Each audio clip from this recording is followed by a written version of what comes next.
TV पर लगातार बारिश की खबरें दिखाई जा रही थी। सोहन भी मजदूरी का काम करने के लिए शहर गया हुआ था। सोहन शहर के पास एक निचली बस्ती में रहता था। जब उसने घर जाते समय एक दुकान पर खबर सुनी तो वो बहुत डर गया था। आज की बड़ी खबर कि कई निचले इलाकों के घरों में पानी घुस गया है और बताया ये जा रहा है कि पानी में घर डूब चुके हैं और लोग घर से बेघर हो चुके हैं। उनके पास खाने के लिए कुछ भी नहीं बचा है, इसलिए लोग अपने घरों को छोड़कर दूसरी ओर जा रहे हैं ताकि वो बच सकें। भैया ये खबर कितनी देर पहले की है? ये तो सुबह ही आ रही थी। भैया मेरा घर भी निचली बस्ती में ही है, इसलिए चिंता हो रही थी। अब मैं चलता हूँ। राम राम। पता नहीं घर का क्या हाल होगा। मैं सोचता था कि मैं अपने घर की छत को ठीक करवा लूँ, लेकिन कोई मजदूरी ही नहीं देता है इन बारिश के दिनों में। अब मैं क्या करूँ भैया, मैं तो बर्बाद हो जाऊँगा। सोहन घर जाता हुआ अपने आप से बातें कर रहा था। बारिश के कारण शहर की सड़कों पर भी पानी आ गया था। सोहन के पास 100-200 रुपए थे, जिनका वो खाने पीने का सामान घर लेकर जा रहा था। उसकी पत्नी और बच्चे घर में घुसे पानी को घर से बाहर निकाल रहे थे। गौरी रुको, मैं मदद करता हूँ, 2 बाल्टी मुझे दो। कितनी देर से बारिश आ रही है, रुकने का नाम ही नहीं ले रही। बारिश रुक जाए तो पानी घर से बाहर निकल जाएगा। तुम चिंता मत करो गौरी, अब तो रात का समय है, हम कल सुबह ही शहर चले जाएंगे। वह दोनों लगातार पानी निकालने का प्रयास करते हैं। थोड़ी देर बाद बारिश रुक जाती है। माँ बापू, बारिश रुक गई। अगर बारिश रुक जाए तो हमें कोई दिक्कत नहीं आएगी, लेकिन शुरू हो गई तो हम कुछ नहीं कर सकते।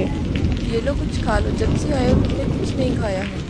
हाँ, जल्दी सामान बांध ले, हम सभी जा रहे हैं यहाँ से। बहुत पानी आ चुका है बस्ती में, बड़े पुल पे जा रहे हैं। हाँ, बांध रहा हूँ, कुछ खा लूँ, सुबह से कुछ नहीं खाया है मैंने। अगर ज़रूरत पड़ी तो सामान बांध लूँगा। गौरी जल्दी ही सारा सामान बांध लेती है और सोहन की भी आँख लग जाती है क्योंकि वो बहुत ज़्यादा थका हुआ था। उसके साथ ही बच्चे सो जाते हैं। सुबह जब गौरी उठकर देखती है तो उनके आसपास पानी ही पानी था। सभी लोग इधर उधर भाग रहे थे। अरे सोहन जल्दी बाहर निकल, यहाँ पे बाढ़ आ चुकी है, हम नहीं बचेंगे यहाँ पे, जल्दी आ। अरे गौरी जल्दी निकल, बच्चों को लेकर, बाढ़ आ चुकी है यहाँ पे, जल्दी आ। उठो बच्चों, हमें यहाँ से जाना होगा। गौरी सारा सामान तो भीग चुका है, अभी कुछ भी लेके जाना खतरे से खाली नहीं। तुम जल्दी से की तकात पकड़ो, मैं बिट्टू को पकड़ता हूँ। जैसे ही सोहन बिट्टू को पकड़ने के लिए जाता है तभी घर की छत गिर जाती है और घर की छत का एक टुकड़ा बिट्टू को लग जाता है, जिसके कारण उसके सिर से खून निकलने लग जाता है। तभी गौरी रोने लग जाती है। सोना जी कुछ करो, बिट्टू के सिर से बहुत खून बह रहा है, वो आंखें भी नहीं खोल रहा। घबराओ मत गौरी, मैं कुछ करता हूँ। तभी सोहन वहाँ से चले जाता है और इधर उधर मदद मांगने लग जाता है। भैया जी अगर आप रामपुर जा रहे हैं तो किसी डॉक्टर को भेज देना, आपकी बड़ी मेहरबानी होगी। भैया जी तुम्हें यहाँ कोई डॉक्टर नहीं मिलेगा, ये निचला इलाका है, यहाँ कोई डॉक्टर नहीं आता। भैया जी यहाँ पर आपको कोई डॉक्टर नहीं मिलेगा, आप पुल तक पहुँच जाइए, क्या पता आपको कोई मदद मिल जाए। हाँ ये ठीक है, क्या पता कोई मदद मिल जाए। हे भगवान मेरे बच्चे की रक्षा करना।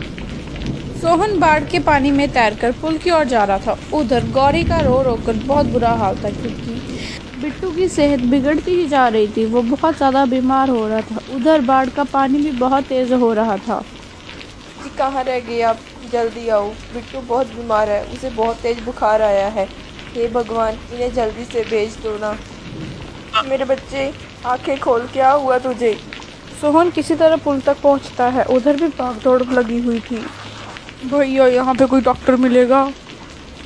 अरे नहीं भाई, इस बारिश में हमारी कोई मदद नहीं करने वाला है, कोई डॉक्टर नहीं मिलेगा। हम गरीबों को कोई नहीं पूछता है यहाँ पे। तुम्हें भी यहाँ कोई नहीं मिलेगा, कहीं भी कोई डॉक्टर नहीं दिख रहा है। भगवान मेरी मदद करो, रक्षा करो, अब तुम ही हो। तभी एक डॉक्टर वहाँ मोहन को रोते हुए देख रहा था।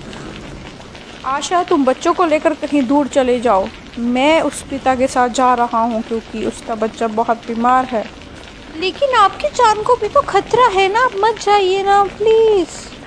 आशा मुझे उसके साथ जाना होगा, उसके बच्चे की ज़िंदगी का सवाल है। तुम बच्चों